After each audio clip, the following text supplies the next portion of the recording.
turbo diesel Chevy Cruise. It's 5:15 in the morning.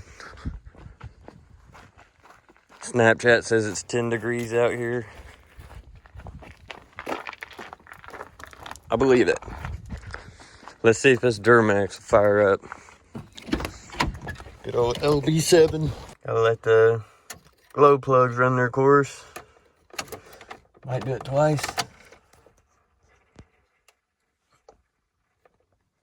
Sure, it's cold. Fired right up. Duramax says it's 12 degrees. 11 degrees. Diesel is 319. I went 557 miles in this thing. We're filling up right now. 6:01 in the morning. That's what time I wanted to be leaving out. So we're in pretty good shape right now. Sun's starting to peek over the horizon there. Beautiful morning, clear morning today. So thankful it's not raining or snowing or anything like that. We're down to 9 degrees. All the gauges are looking good. Temps about normal. Full on fuel, charging good. 60 pounds of oil pressure, 70 miles an hour down the road, and about 2,200 RPMs. Trans temp hasn't even moved yet. Really should have put some sun visors in this thing.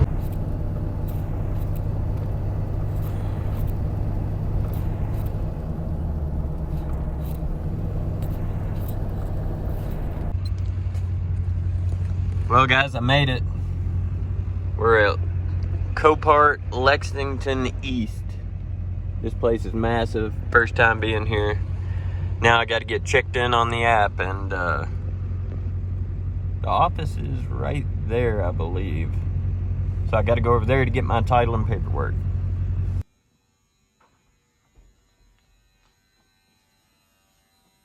This is by far the newest vehicle I've ever owned. 2017, 150,000 miles.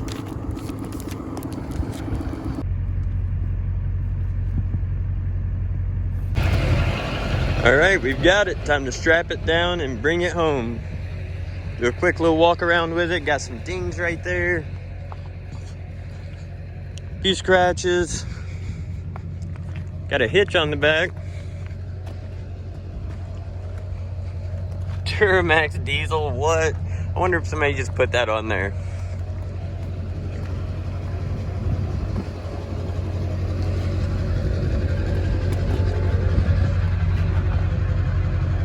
Wonder if the hood's gonna stay down too. Yeah, feels like that's gonna stay down. All right, let's check out the inside.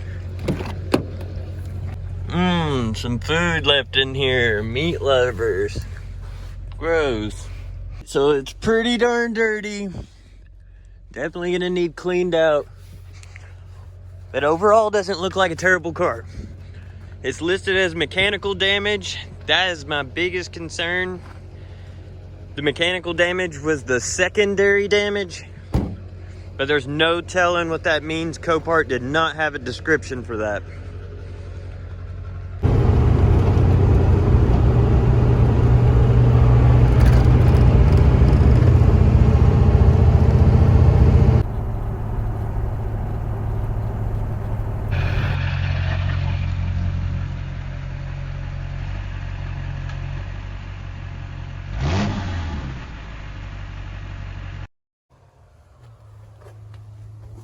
All right, we've made it back to the shop here. Time to give this thing a thorough glancing before we take it off the trailer. Okay, front bumper just absolutely looks destroyed. It's busted up in so many spots. Hood's curled over. I'm considering that totally destroyed. What else is obvious? This fender may or may not be savable. Looks really good besides that. This fender looks okay. Lines up really nice. So I'm guessing that other side took most of the damage. I wonder if it'll let me pop the hood. Somebody was clearly just using this as a commuter car which is what these things are phenomenal for to begin with. No power to anything. Hit the button. Hitting the button and nothing works, so I can only assume the battery is dead. Pull 2 times? I don't know. Okay. There she is. Turbo diesel Chevy Cruise. That is so cool. Turbo absolutely front and center. Looks like it's in great shape. Like I said, this thing was listed as mechanical damage, so I'm very curious to find out what that is. Let's take a glance at the damage here. Okay, looks like this might have been the main impact area. This bar right here is extremely straight. I don't see anything wrong with that. Some type of cap missing off of there. Probably windshield washer fluid. Small bits of corrosion going on the junction.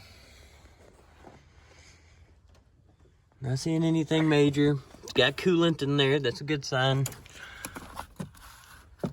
Sometimes with diesels, they will leak fuel into the coolant system. Don't really see any signs of it in there. Looks pretty regular. Now this is the automatic version, and it has a 9-speed transmission. So these things get fantastic fuel economy. They got all kinds of torque, and I was reading that they don't have to downshift that much on the interstate. Let's go ahead and pull the dipstick out. Okay. Full on oil. That's fantastic. I wonder what's wrong with this thing. I hope the engine's not knocking or something. There's a shield or something missing here. Maybe they've replaced that recently. Matter of fact, yeah, it's still got some never sees on there. About to turn silver just from that. Should we start it up? Put a jump box on it, see how it goes? Actually, I don't have a jump box, so I'm gonna have to probably jumping off the Sin 10 there. We'll see how it goes. Where's the battery even at on this thing? Ain't no room up here for a battery. There's a little jump post for negative. I wonder if this is the positive. Oh gosh. See some red wires going down there. I don't know. I might have to Google it before I fry something on this thing. No telling the types of electronics that are on this car. Tires look fairly new on this thing. Wonder if the front is about the same. Oh yeah, looks great. Looks great. So, at a quick glance over, cosmetically, I know that we need a front bumper, probably a hood, and it's a chance we're gonna need a fender too, because that's kind of ugly, and this is such a new car. I'd like to make it as nice as I could. At the same time, these cars are just economy cars like our Pontiac G5 out there, so you can't go over the top and make them perfect, or there's not any money left on the table to make a profit, and that's what it's all about.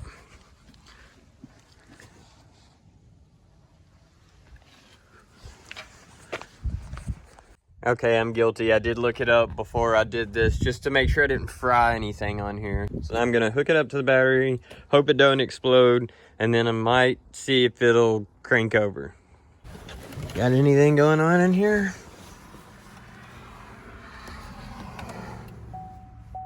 Okay. We do have power. Press brake to start engine. Probably doing a little warm-up thing. Oop, no. Maybe that battery was too dead to do anything. Doing absolutely nothing but cycling the gauges when I do that. Does have a check engine light on. Battery low. Start vehicle. Won't let me. Battery must be too low. Okay, I'm gonna hook a vehicle up to it that's running. Now to see if this one will start. It's never gave me any trouble starting in the cold, but it is extremely cold today. And it is a custom build, so. Stand back, I built this shit myself kind of vibe.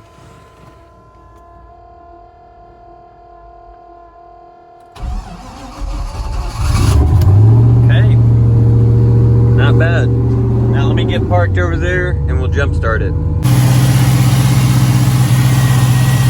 hooked up and charging.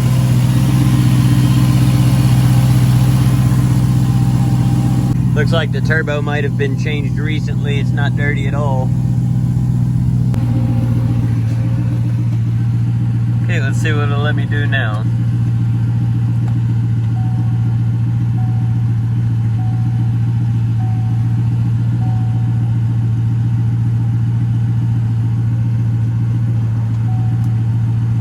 Doesn't do anything. Why doesn't it do anything?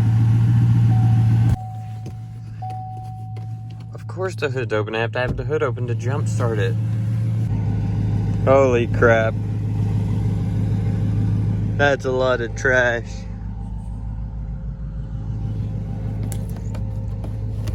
And where's this battery hiding at?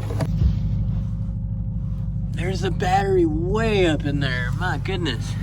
I wonder if you're supposed to fold the rear seats down.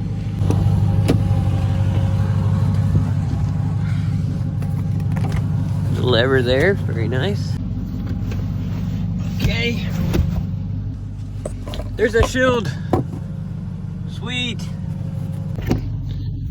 Here it is.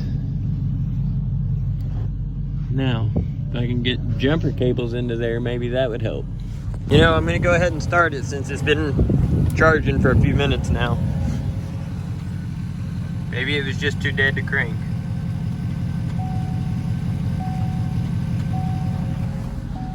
Nope, just won't do it.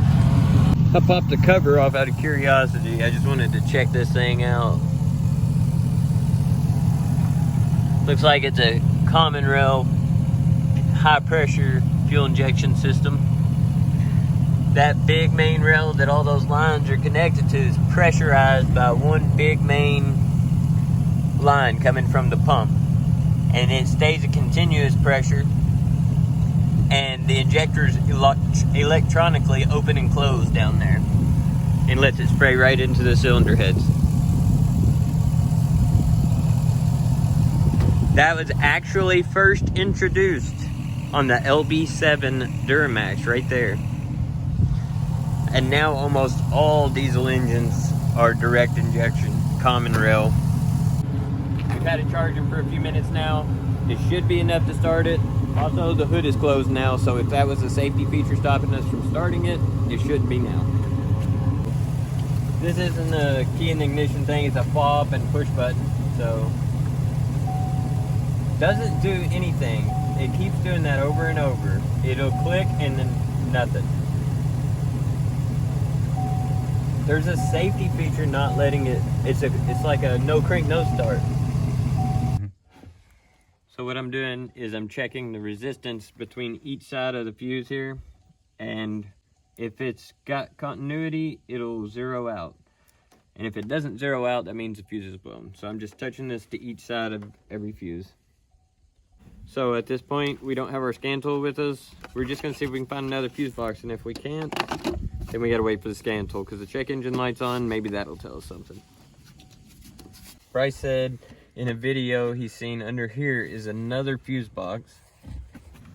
Wow, that's crazy. That panel is so hard to take out.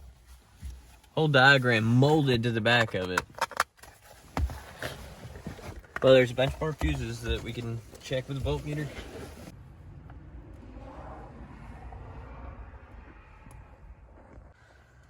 Couldn't find a single fuse in this Chevy Cruise that was blown. Now we need a scan tool. It's nighttime. We haven't made any further progress on this. Denny is here, has his Duramax hooked to the battery, and he's got his fancy dancy scanner tool. and he's gonna let us know what the codes are, and that might tell us why it's not wanting to crank over. Now, it had a low battery, so there's no telling what kind of code popped up with that. That's true. So your truck started pretty good this morning? Oh, it fired right up like it was 70 like outside. 7 outside. It was like 7, yeah, I filmed it all. That's awesome. I went to start mine, I was like, I wonder if it'll start. And I was like, Jared started mine, should start right now. Yeah. Okay. All right, engine control module, 20 fault codes. Oh my goodness. Does it have the start stop on this? Yes, it does. Oh, I hate that stuff. Yeah. Dude. It's so annoying. Mm-hmm.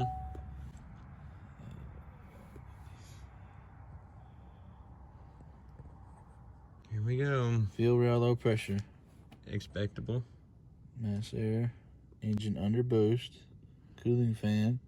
Starter relay. Hey.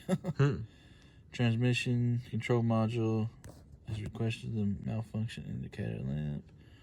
Does the thing have DEF? Yep. Oh my god. Yeah, it's got DEF on it. I know. Yeah, it makes more than 75 horsepower. Mm-hmm. Wow. Particulate matter sensor. Unmetered fuel. Forced engine shutdown. Here's another start one. What's that? DC converter ignition on stop. Switched. I don't know what that Very is. high Something voltage. like that. Lost communication with TCM. Communication with that. With the BCM. Battery sensor module. These are all new stuff for me. Yeah. Power mode, start switch, circuit short to ground. Oof. Oh my god. These have another battery in these for the start-stop thing. Oh. And when they go dead, they act stupid. Oh. The Malibu I got at my house when my cousin was driving it, Yeah. it went dead. The car was inoperable. Oh my god. Matthew, he had a Malibu, like a 18 or 19. It went dead. It acted like the transmission was messed up. Oh my gosh, Yeah. that's crazy. Yeah. We'll scroll through these real quick. I don't know any of these codes, to be honest with you. That's okay, I'll just I get know that document them.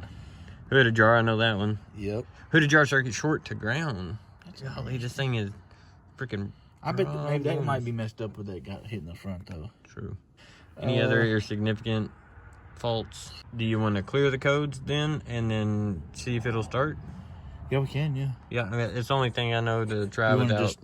You want to clear all of them? Yeah, because some of them could have been there for however long, you know. All emissions related. Oh, it's neat. This has actually had a turbo replaced on it recently. It's got a brand new turbo. Oh, really? So it's a bad sign, good sign, I don't know. At least the turbo ain't got a lot of miles. Turbos go out, though. Turbos go out, yeah.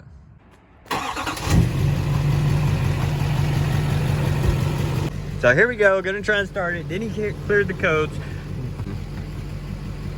I feel like I don't want it to, man. Man, what is going on?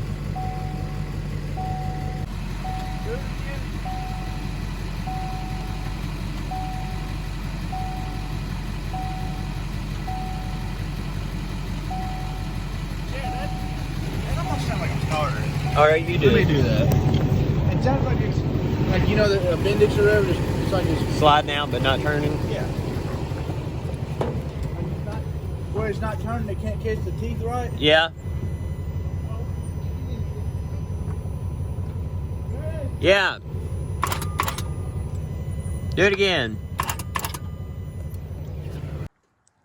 After several hours of trying everything that we could do with what we have, we turned up unsuccessful on getting this thing to even crank over. But there's definitely power going to the starter. I can hear the Bendix or whatever it's called sliding down there, but I do not hear anything turning. And that's it for now on the diesel Cruise.